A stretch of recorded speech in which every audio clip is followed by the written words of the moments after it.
Your talent, your intelligence and your academic qualification can open any gate for you. But only your values and character will keep the gate open. Welcome back to my YouTube channel जी सिद्धली। मैं KP Rajput आपका जी सिद्धली channel पर हार्दिक स्वागत करता हूं, अभिनंदन करता हूं।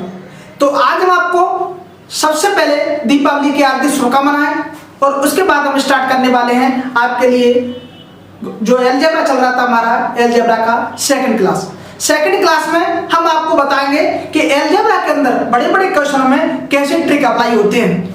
यानी कि आपको जो वैल्यू पुटिंग मेथड होता है जिसे हम मान के चलते हैं कि इसको हम जीरो कर सकते हैं, उन सारे क्वेश्चनों का समावेश है। तो आज की क्लास एग्जाम के पर्पज से बहुत ही मोस्ट हो जाती है। तो आज हम लगभग 5 से 6 क्वेश्चन आपको वो कराएंगे जो आपके एग्जाम की दृष्टि से एसएससी सीडी या एनटीपीसी के लिए बहुत ज्यादा मोस्ट क्वेश्चन है। तो क्वेश्चनों को लेकर के चलने से पहले हम आपको बताते हैं जैसा कि एलजेब्रा में जो इक्वेशन होती है यानी जो समीकरण होते हैं, यदि जितने समीकरण होते हैं उतने वेरिएबल मान होता है चरी अंक, मतलब चर जो होता है उसे क्या कहते हैं हम वेरिएबल। तो यदि इक्वेशन के बराबर वेरिएबल है तो आपका किसी भी संख्या को हम मान नहीं सकते। यदि वेरिएबल ज्यादा है और इक्वेशन कम है तो हम वहां पर मान सकते हैं। तो हम सबसे पहले एक क्वेश्चन लेकर के चलते हैं, उसके माध्यम से हम आपको तो क्वेश्चन क्या है सबसे पहले हम आपको वो बताते हैं कि यदि X cube plus Y cube plus Z cube जो बराबर है आपका X cube Y cube plus 1 plus X Y Z, X Y Z ये तीनों इक्वल गुना में है। यदि X cube plus Y cube plus Z cube बराबर 3 1 प्लस एक्स वाई जेड, इसी प्रकार जो पी का मान दे रखा है इसमें Y plus Z minus X, Q का जो मान दे रखा है आपको Z plus X minus Y, इसी प्रकार जो आर का मान दे रखा है उस दे रखा है आपका X plus Y minus Z. इस क्वेश्चन में आपको पूछ कर रखा है, सबसे पहले हम वो बताते हैं आपको P Q plus Q Q plus R Q minus 3 P Q R, ये आपका क्वेश्चन में इसके बराबर पूछ रखा है।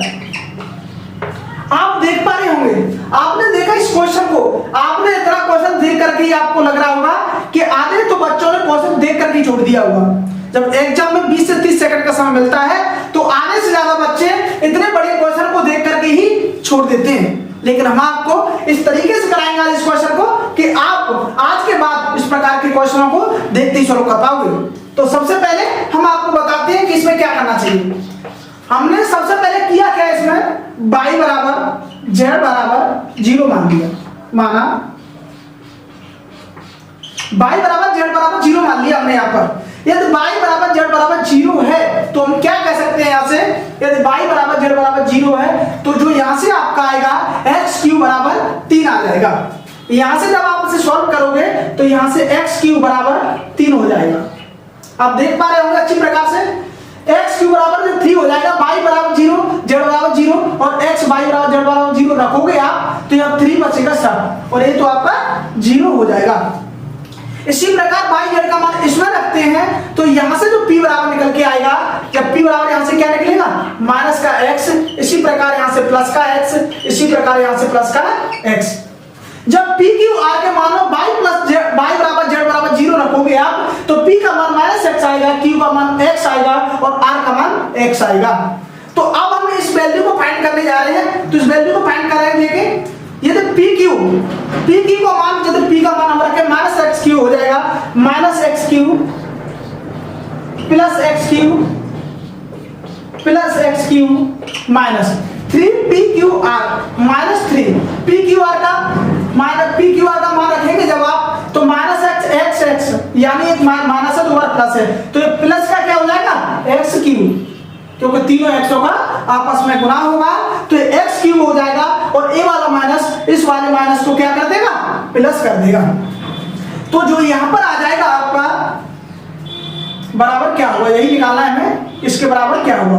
अब देखिए आप माइनस एक्स क्यू है प्लस का एक्स क्यू क्यूब कट जाएगा, यहाँ पर जो आएगा वो 4x क्यूब आएगा, यहाँ पर क्या आएगा 4x क्यूब। और इस x क्यूब की वैल्यू हमने फाइंड कर ली है क्वेश्चन में ऊपर से, x क्यूब मान कितना देखा है 3, तो x क्यूब को मान ऊपर लेकर के आने पर यहाँ पर 4x क्यूब निकल के आ रहा था, यहाँ कर देते हैं 4x क्यूब, यदि x क्यूब का मान रखें तो 4 × 3 = 12, यही आपका इस क्वेश्चन का आंसर हो जाएगा, आपका यही इस क्वेश्चन का आंसर हो जाएगा।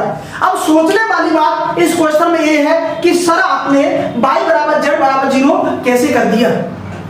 सोचने वाली बात एक क्वेश्चन में थी एक्चुअल में कि y = z = 0, आपने इस क्वेश्चन में हाउ कैसे कर दिया आपने इस क्वेश्चन में y = z = 0। तो यहाँ पर हम आपको लेकर के चलते हैं एक ऐसे मेथड के बारे में जिसे कहते हैं वैल्यू पुटिंग मेथड, जिसे कि मान के चलते हैं।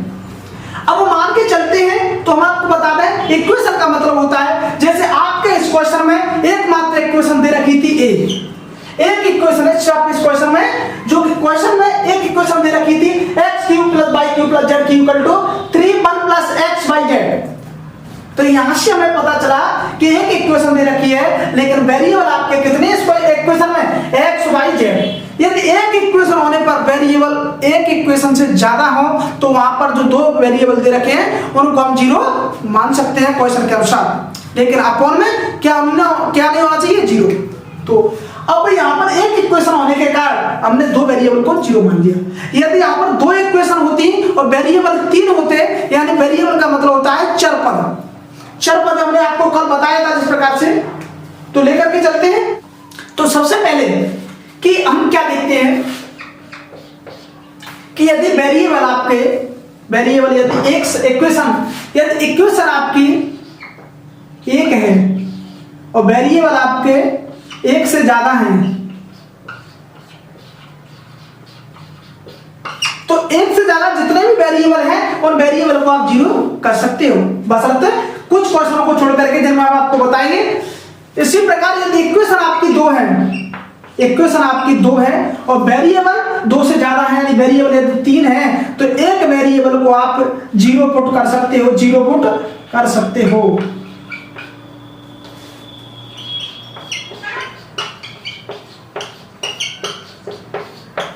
यानी कि इक्वेशन से ज्यादा यदि वेरिएबल हैं तो उन सारे वेरिएबल को आप 0 पुट कर सकते हो। इस मेथड के द्वारा हम आपके बहुत सारे क्वेश्चनों को, बड़े क्वेश्चनों को, जिनपे आप एसएससी के माध्यम से जो क्वेश्चन हल होते हैं उन क्वेश्चनों को बशर्ते कुछ ही सेकंड में सॉल्व करवाएंगे। तो देखते रहिए हमारे यूट्यूब चैनल जीसी दिल्ली। यदि वीडियो आपको अच्छा लगे तो शेयर जरूर करना।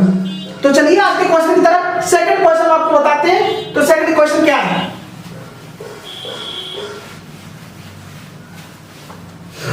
तो अगला क्वेश्चन क्या है, सबसे पहले हम आपको वो बताते हैं। तो देखिए कि यदि इक्वेशन दे रखी है आपकी कि PQ + QQ + RQ - 3PQR यदि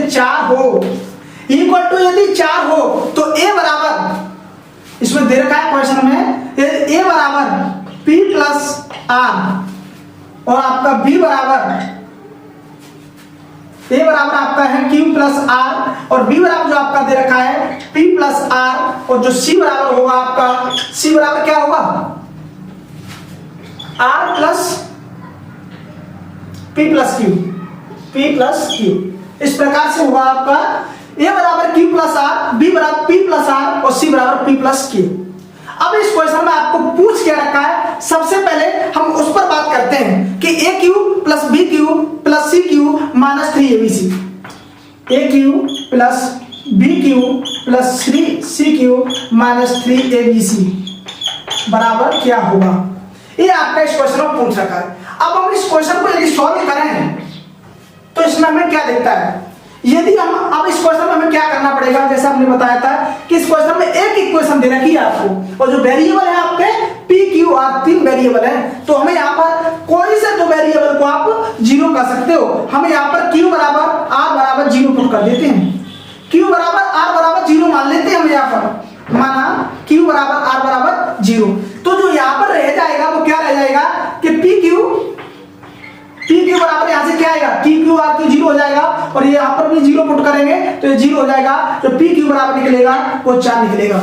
यहाँ से जो पी क्यू बराबर 4 आ गया। इसी प्रकार यदि ए के मान की बात करें तो ए का मान जो होगा यहाँ से जो ए का मान निकलेगा यहाँ से आपका ए बराबर 0 हो जाएगा, क्या क्यू प्लस आर बराबर 0। इसी प्रकार बी के मान की बात करें तो आर आपका क्या हो जाएगा, यहाँ से P प्लस आर, यानी कि B बराबर क्या हो जाएगा, R हमने 0 पुट कर दिया है तो B बराबर P हो जाएगा। इसी प्रकार C बराबर क्या हुआ, P प्लस Q, यानी Q को 0 कर दिया है तो C बराबर भी P निकल के आएगा। अब बात करते हैं इस क्वेश्चन की, जो आपका क्वेश्चन दे रखा है। अब क्वेश्चन में इस वैल्यू को कैसे पुट करेंगे हम, देखिए A Q plus B Q plus C Q, इसी A Q plus B Q plus C Q, A Q का मान 0 है और बी क्यू सी क्यू का मान है P Q 0 plus P Q plus C P Q -3। यदि A B C यानी ए का मान इसमें 0 हो गया तो ए बी सी का मान भी क्या हो जाएगा, 0 हो जाएगा। तो यहां पर क्या आएगा, 0। अब बात करें पी क्यू के मान की, यदि पी क्यू बराबर 4 दे रखा है इस क्वेश्चन में, यदि पी क्यू बराबर इस क्वेश्चन में 4 दे रखा है तो ए बी कितना हो जाएगा, 4। ये कितना हो गया टोटली 16। यही आपका इस क्वेश्चन का आंसर हो जाएगा।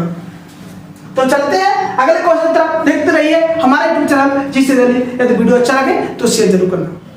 तो आपका क्वेश्चन बड़ी अच्छा ही क्वेश्चन दे रखा है। क्वेश्चन में यदि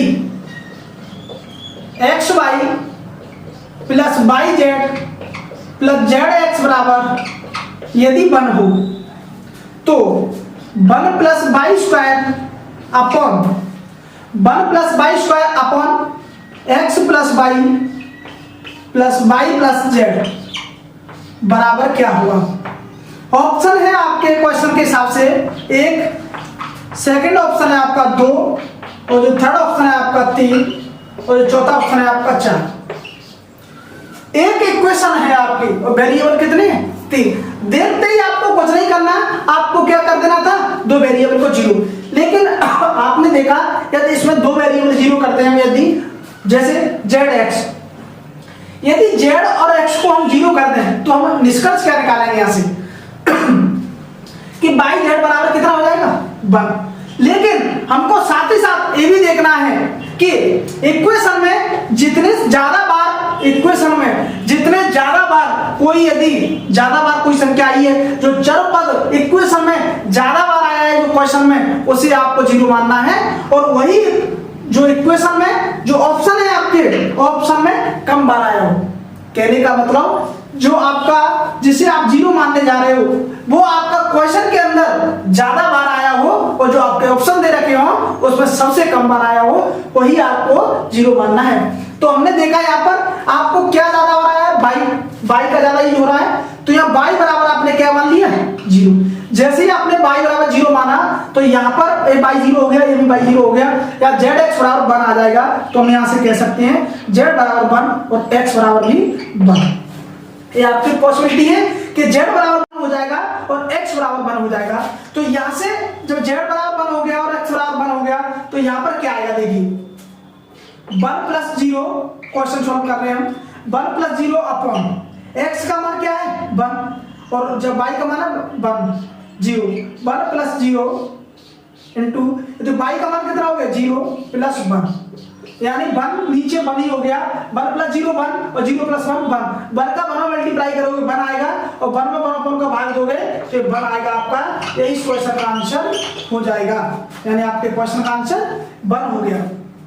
इस प्रकार से आपने इस क्वेश्चन को सॉल्व किया और हम इसको यहाँ पर तो आपको कुछ बातें लिखवाते हैं। देखिए यदि आपके एक इक्वेशन होने पर वेरिएबल एक से ज्यादा है तो आप उन वेरिएबल को 0 कर सकते हो, पहली बात। यदि एक इक्वेशन होने पर वेरिएबल यानी चर पद एक से ज्यादा है तो आप बाकी के चर पदों को 0 कर सकते हो।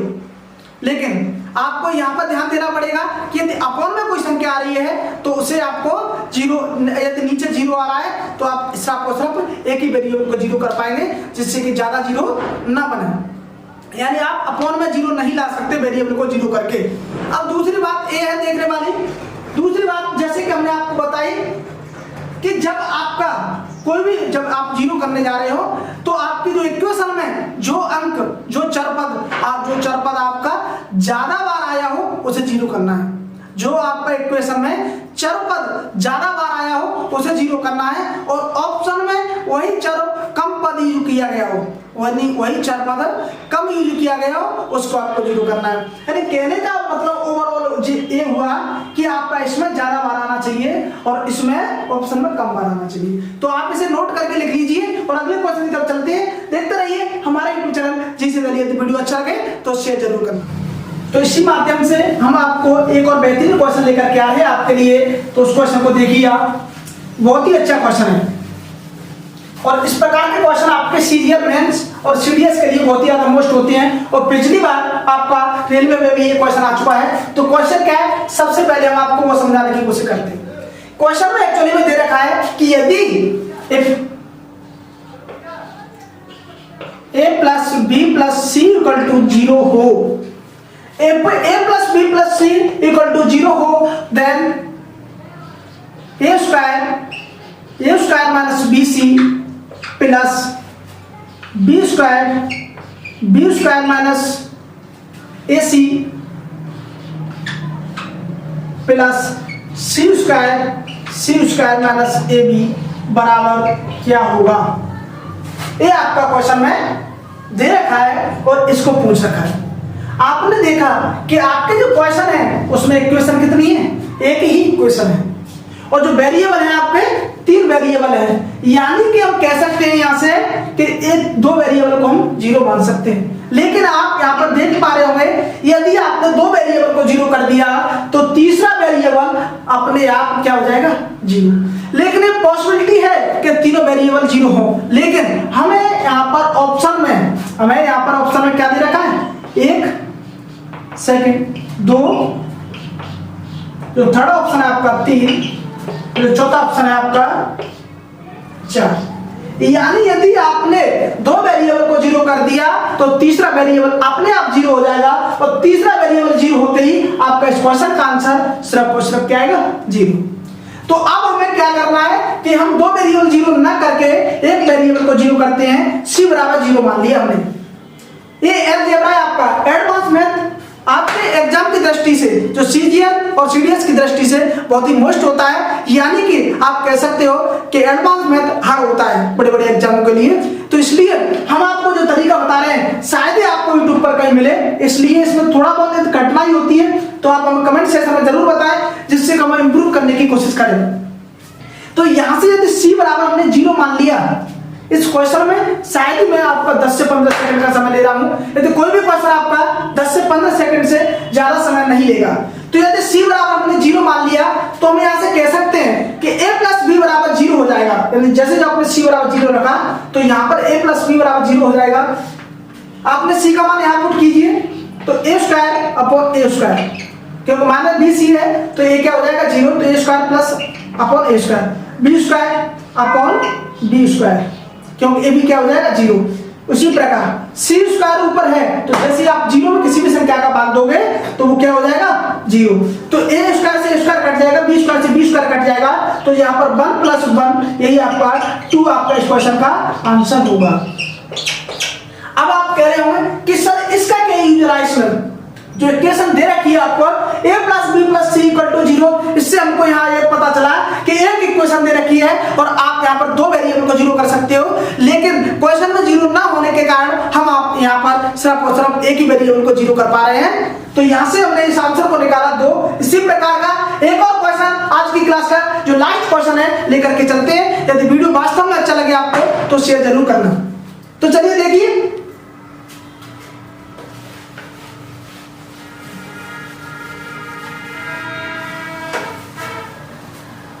क्वेश्चन में थोड़ा सा चेंजिंग है बस। a square upon 2a square plus bc, a square upon 2b square plus ac, c square plus 2c square plus ab equal to क्या होगा। अब यहाँ पर भी आपने देखा कि ऑप्शन में क्या नहीं है 0। यदि ऑप्शन में यहाँ पर भी 0 नहीं है तो हमें क्या करेंगे, इसमें से किसी भी एक संख्या को क्या मान लेंगे 0। हमने पिछली बार c को 0 माना था, इस बार हम b को 0 मान के चलते हैं। तो b इक्वल टू 0 माना, माना b इक्वल टू 0। यदि आपने जैसे b इक्वल टू 0 लिया तो a प्लस c बराबर 0 हो जाएगा, और यहाँ b का मान 0 पुट कीजिए आप, तो क्या आएगा आपको पता है, a square upon 2a square, क्यों a हो जाएगा 0 आपका, प्लस b जैसे 0 हुआ तो ये पूरा b में 0 में किसी भी संख्या का आप यदि भाग देते हो तो वो 0 ही रहेगी, प्लस सी स्क्वायर, जो सी स्क्वायर है आपका, यहाँ सी स्क्वायर का सी स्क्वायर रहेगा अपॉन 2c स्क्वायर, जो प्लस ए बी है ये आपका क्या हो जाएगा 0, यानी सी स्क्वायर से सी स्क्वायर कट गया, या ए स्क्वायर से ए स्क्वायर कट गया, यानी 1/2 प्लस 1/2, यानी आपका इस क्वेश्चन का आंसर जो होगा 1 हो जाएगा। आपका इस क्वेश्चन का आंसर 1 हो गया। मैं उम्मीद करता हूं इस प्रकार का कोई भी क्वेश्चन आता है आप 10 से 15 सेकंड में सॉल्व कर पाओगे। यदि वीडियो अच्छा लगे, यदि वीडियो वास्तव में अच्छा लगे तो शेयर जरूर करना, और यदि आपके दिल को भा जाए तो आप लाइक कर देना। आज के लिए इतना ही काफी।